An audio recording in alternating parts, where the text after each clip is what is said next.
mendiskusikan tentang revaluasi, gitu ya. Oke. Kita lihat di sini sambil dari chapter 11, ini ada istilah depresiasi, impairment, dan deplesi, gitu ya. Tadi sudah saya singgung di depan, impairment itu apa? Ya, Anda boleh artikan impairment itu penurunan nilai, ya. Tapi penjelasan resminya sebetulnya impairment itu adalah penurunan kemampuan sebuah aset untuk berkontribusi menghasilkan future cash flow. Jadi yang turun itu sebenarnya kemampuannya, ya. Tapi karena ukuran cash flow itu berupa rupiah, ya berarti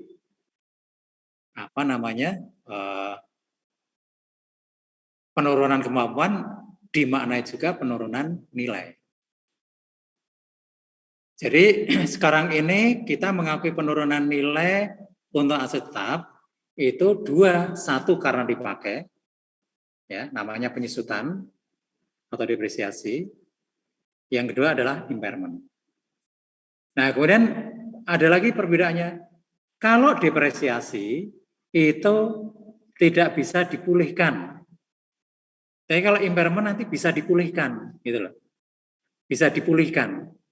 Jadi nanti ada pemulihan rugi impairment, itu ada itu.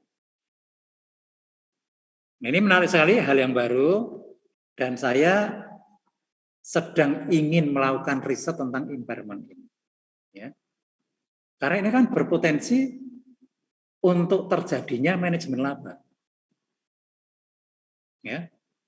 Jadi kalau perusahaan ingin supaya labanya tinggi, meskipun faktanya ada impairment, ya nggak usah diakui, gitu loh. Atau kebalikannya, sudah pernah mengakui rugi impairment, sekarang harusnya sudah saatnya mengakui pemulihan, lalu nggak diakui, ditunda. Itu kan juga masuk dalam mekanisme manajemen laba. Dan itu belum banyak yang meneliti soal itu. Oke. Kita lihat yang utama di sini kita akan membahas dulu tentang depresiasi, ya. Mulai dari faktor yang terlibat, kemudian metode depresiasi, lalu ada depresiasi komponen yang tadi saya singgung, ya. Kemudian ada special issue, ya isu-isu khusus, ya.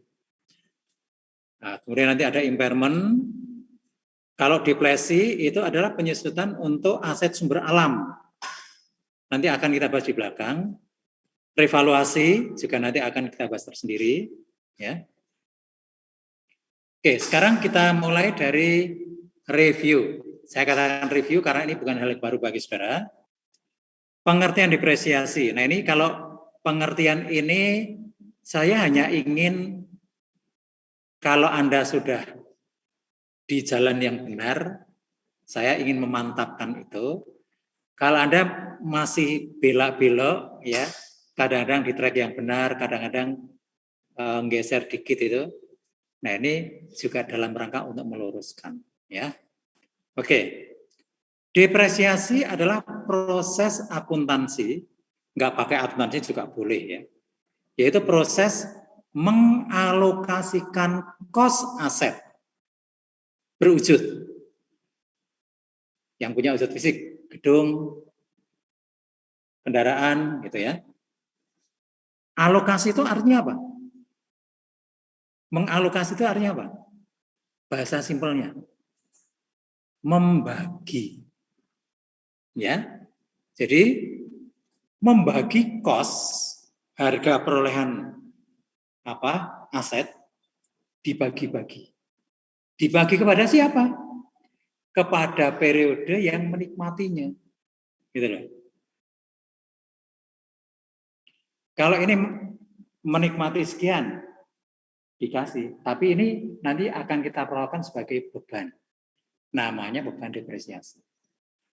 Jadi kata kunci yang penting yang harus saudara pegang adalah proses alokasi cost. Itu ya. Ini kalau menjelaskan ke orang yang non akuntansi nggak gampang juga itu. Ya. dikiranya depresiasi itu adalah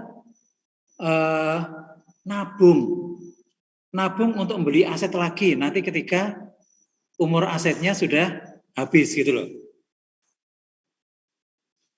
Kan nggak ada uang yang kita sisihkan itu. Maka saya sangat menyukai istilah ini. Ini istilah yang sangat bagus, clear, ya. Jadi kalau saya memberikan definisi pakai ini, nyaman sekali saya. Jadi proses mengakumulasikan cost ke periode-periode yang menikmati. Nah, periode ini dapat berapa, ini dapat berapa, ini dapat berapa. Itu sangat tergantung pada metode yang kita pakai. Ya, kalau metode yang kita pakai garis lurus ya berarti sama kan? Masing-masing periode, masing-masing tahun akan memperoleh alokasi yang besarnya sama karena garis lurus, straight line. Ya. Jadi straight itu artinya lurus. Ya, makanya kalau saudara semester ini nilainya A semua, saudara bisa disebut nilainya berapa? Straight A, gitu aja. Ya, straight A. Nggak usah menyebutkan ini A, mata kuliah ini B, ini A, ini A, ini A. Nggak usah disebut semua, saudara sebut straight A itu orang udah ngerti. Oh, ya. Gitu ya. Oke.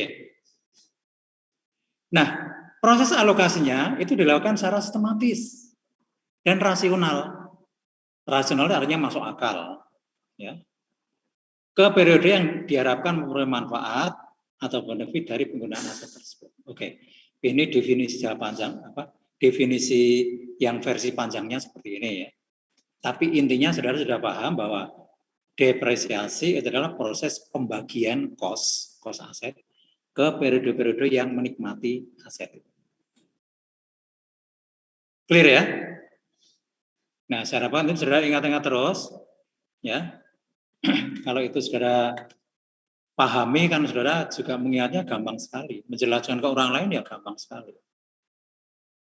Nah, sebelum ada definisi ini, kadang-kadang juga nggak gampang itu. Ya. Nah, kemudian ini untuk penamaan ya. Kan kadang-kadang ada yang menyebut dengan istilah penyusutan. Ya, penyusutan itu istilah umum itu. Ya. Tapi kalau ada istilah yang spesifik, kalau saya cenderung pakai spesifik. Kita menggunakan istilah depresiasi kalau yang disusut adalah aset tetap berwujud. Kita menggunakan istilah amortisasi kalau yang kita susut adalah aset tidak berwujud.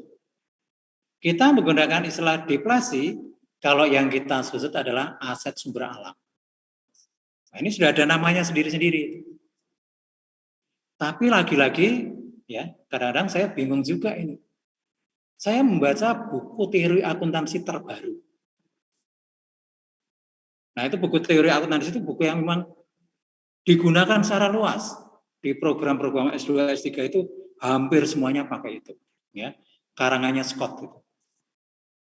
Saya baca kok dia menggunakan istilah, memberi ilustrasi mengenai ini, dia menggunakan istilahnya itu amortisasi gitu. Apa enggak keliru? Tapi dia secara konsisten dari depan sampai belakang itu menggunakan istilah itu.